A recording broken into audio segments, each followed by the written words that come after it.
16 संस्कारों में सबसे मुख्यतः यज्ञोपवीत संस्कार, जनेऊ, बरुआ, जो गांव के भाषा में कहा जाता है बरुआ संस्कार, और ये संस्कृत में कहा जाता है उपनयन संस्कार।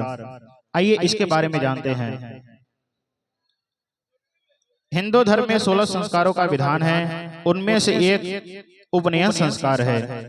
इस संस्कार से बालक के मन में आध्यात्म चेतना जागृत होती है।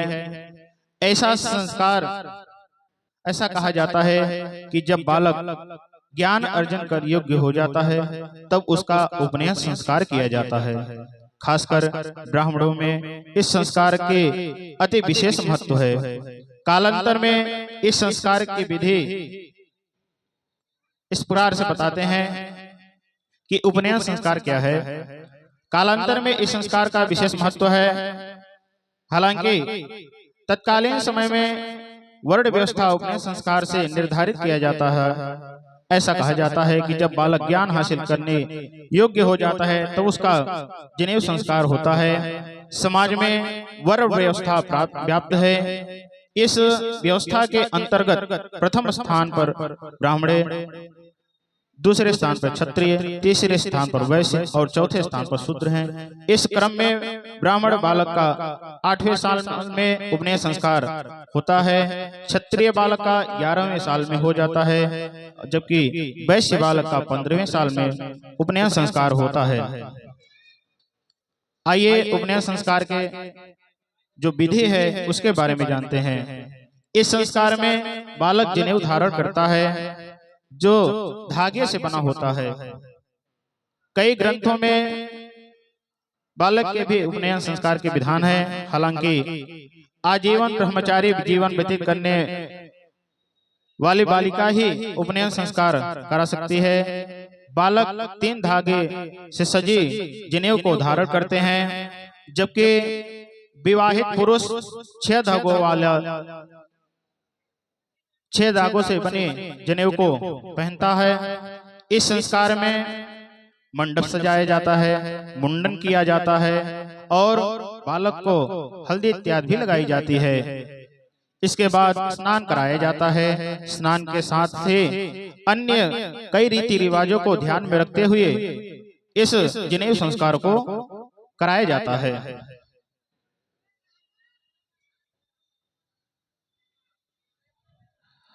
उपनयन का अर्थ है पास या सन्निकट ले जाना। किसके पास? ब्रह्म। ब्रह्म कौन है? ईश्वर।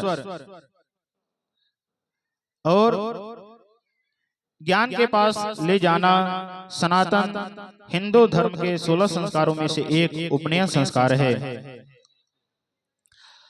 हिंदू धर्म में प्रत्येक हिंदू का कर्तव्य है कि जनेऊ को धारण करना और उसके नियमों का पालन करना।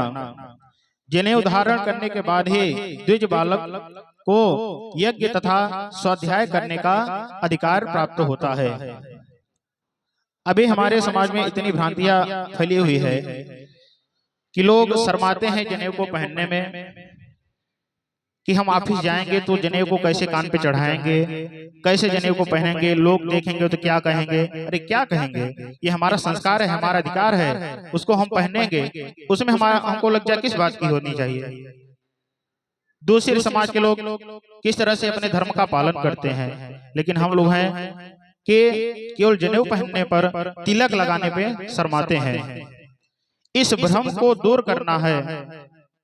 इस भ्रम को दूर करना ही मानव कल्याण शक्ति ज्योति फाउंडेशन जो ये संस्थान है उसका मुख्य उद्देश्य यही है कि हमारे जो संस्कार हैं जो विलुप्त होते जा रहे हैं उस संस्कार को पुनः जागृत करना, यही मानव कल्याण का ये उद्देश्य है। जनेऊ क्या है? जनेऊ को संस्कृत भाषा में यज्ञोपवीत कहा जाता है। यह 3 धागों वाला सूत से बना पवित्र धागा होता है, जिसे व्यक्ति बाएं कंधे के ऊपर तथा दाहिने भुजा के नीचे पहनता है। अर्थात इसे गले में इस तरह डाला गया जाता है कि बाएं कंधे के ऊपर रहे। जनेऊ में 3 सूत्र त्रिमूर्ति ब्रह्मा विष्णु और महेश के साक्षात प्रतीक होते हैं। देवगण पितृगण और ऋषिगण के प्रतीक सतरजतम के यह प्रतीक होते हैं। साथ ही ये 3 सूत्र गायत्री मंत्र के 3 चरणों के प्रतीक हैं। 3 आश्रमों के प्रतीक भी हैं। जनेऊ के एक एक तार में 3-3 तार होते हैं। आप लोग जो जनेऊ पहनते हैं उसका महत्व आप लोग को बता रहे हैं कि एक एक जनेऊ के तार में जो धागा होता है उसमें 3-3 धागा होता है। अतः कुल धागों की संख्या 9 होती है। इनमें 1 मुख, 2 नासिका, 2 आंख, 2 कान, मल और मूत्र के द्वार मिलाकर कुल 9 होते हैं, जो हमारे आपके शरीर में उपलब्ध है, उपस्थित है।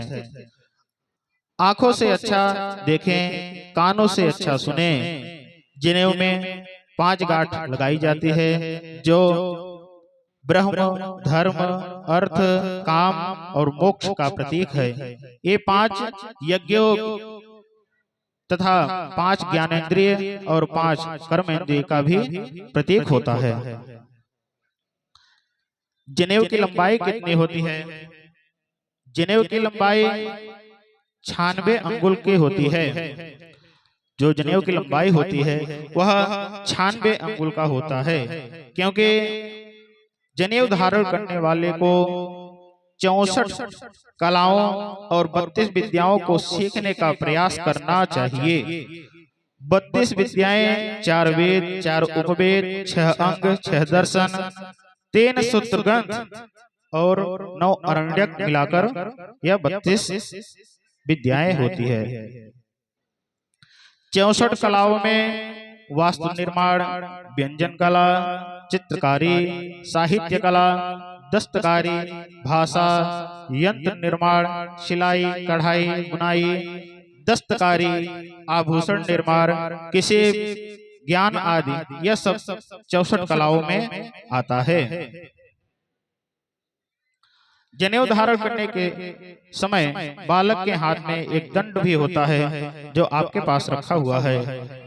इस दौरान वो बगैर सिला ही एक वस्त्र पहनता है, जो आप सबने धारण किया हुआ है। पीत वस्त्र धारण करना चाहिए। आप सभी ने पीत वस्त्र, पीला वस्त्र आपने पहना हुआ है, और उसके गले में पीले रंग का दुपट्टा होता है, जो आप सभी ने धारण किया है। मुंडन के बाद शिखा भी रखी जाती है। आप सभी ने शिखा रखा हुआ है। पैर में खड़ाऊ होती है। मेखला, कोपीन, दंड, कमर में बांधने योग्य नाड़े जैसे सूत्र को मेखला कहते हैं। मेखला को मोज और करधनी भी कहते हैं। कपड़े की सिली हुई सूत की डोरी, कलावे के लंबे टुकड़े से मेखला बनाई जाती है। कोपीन लगभग 4 इंच चौड़ी, 1.5 फुट लंबी लंगोट होती है। इसे मेखला के साथ टांग करके भी रखा जाता है। दंड के रूप में लाठी, ब्रह्मदंड जैसा आप सबके पास रखा हुआ है। यज्ञोपवीत को पीले रंग में रख कर रखा जाता है, जो आप सबके सम्मुख रखा गया है। बगैर सिले वस्त्र को पहन करके, हाथ में दंड लेकर के, कौपीन और पीला दुपट्टा पहन करके विधि विधान से जनेऊ को धारण किया जाता है।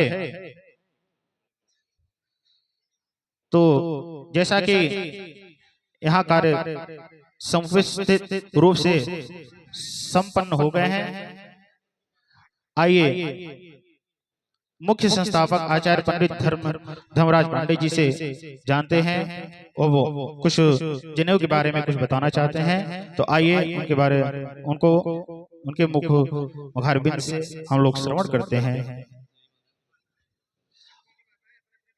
और यहाँ पे उपस्थित जितने बटुक हैं, उनकी जो माताएं आई हैं, जो यहाँ माताएं बैठी हैं, जो जिनके बच्चे यहाँ बैठे हैं, वो अपने बच्चे के पास आकर के बैठ जाए। जो माताएं यहाँ पर आई हैं, अपने अपने बच्चे के पास वहां जाकर के बैठ जाइए।